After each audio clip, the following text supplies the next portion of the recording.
छत्तीसगढ़ में एनएचएम संगठन के हड़ताल का व्यापक असर स्वास्थ्य सेवाओं में देखने के लिए मिल रहा है।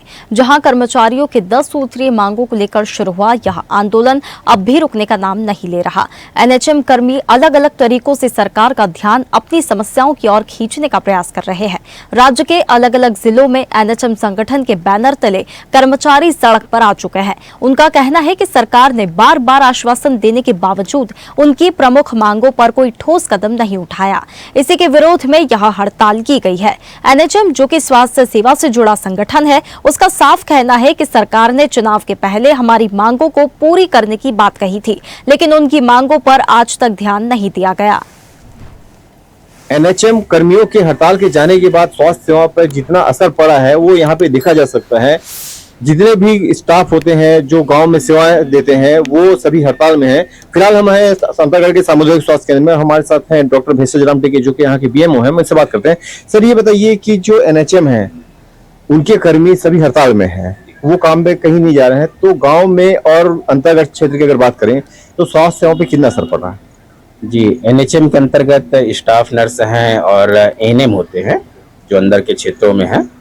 तो बहुत सारे स्टाफ तो हमारे एनएचएम से ही हैं और कार्य प्रभावित तो होते हैं, परंतु हम वैकल्पिक रूप से जो अन्य सिस्टर हैं या जहाँ जहाँ पर हैं उनके माध्यम से हम अभी संचालित कर रहे हैं। अन्य गाँव में हम जब जा रहे हैं रिपोर्टिंग करने तो कई जगह देख रहे हैं उप स्वास्थ्य केंद्रों में ताला लगा हुआ है। वहाँ जब पता कर रहे हैं तो वहाँ के जो स्टाफ है उनको स्वास्थ्य केंद्र में बुला लिया गया है। तो ऐसी स्थिति आ रही है और वो अंदर जो स्वास्थ्य केंद्र को अपने अंतर्गत की बात करें तो मरीजों से भरा हुआ है। तो ऐसे में और क्या क्या दिक्कतों का सामना करना पड़ रहा है? जी, अब एनएचएम में जैसे कि मैंने बताया कि बहुत सारे हमारे कर्मी जो हैं उसी से हैं। तो कहीं ना कहीं जो पेरीफेरी एरिया हैं जहाँ पे एक एएनएम है वहाँ पे थोड़ी दिक्कत का सामना करना पड़ रहा है। अम्बावेडम में जैसे स्टाफ नर्स वगैरह का है, कुछ दिक्कतों का सामना करना पड़ रहा है। और अभी मौसम भी उसी प्रकार का बीमारियों का, तो अभी अंतागढ़ में भी जैसे देखते हैं तो पूरे भरे हुए हैं।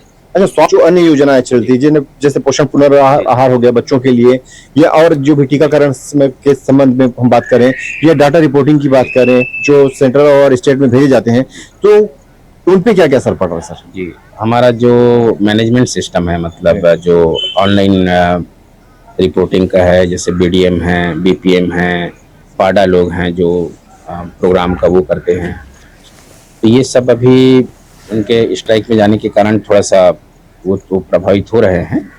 और लगभग मैनेजमेंट का भी उसी तरीके से ही है।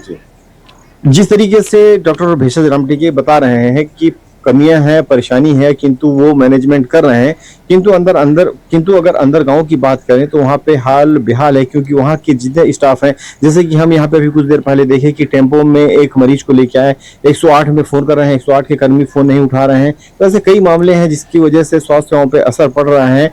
अब ये देखना होगा कि एनएचएम, जो कि राष्ट्रीय हेल्थ मिशन से संबंधित कर्मी हैं, वो हड़ताल से कब वापस आए और स्वास्थ्य सेवा वापस किस तरीके से, कब और किस तरीके से सुचारू रूप से संचालित की जा सके।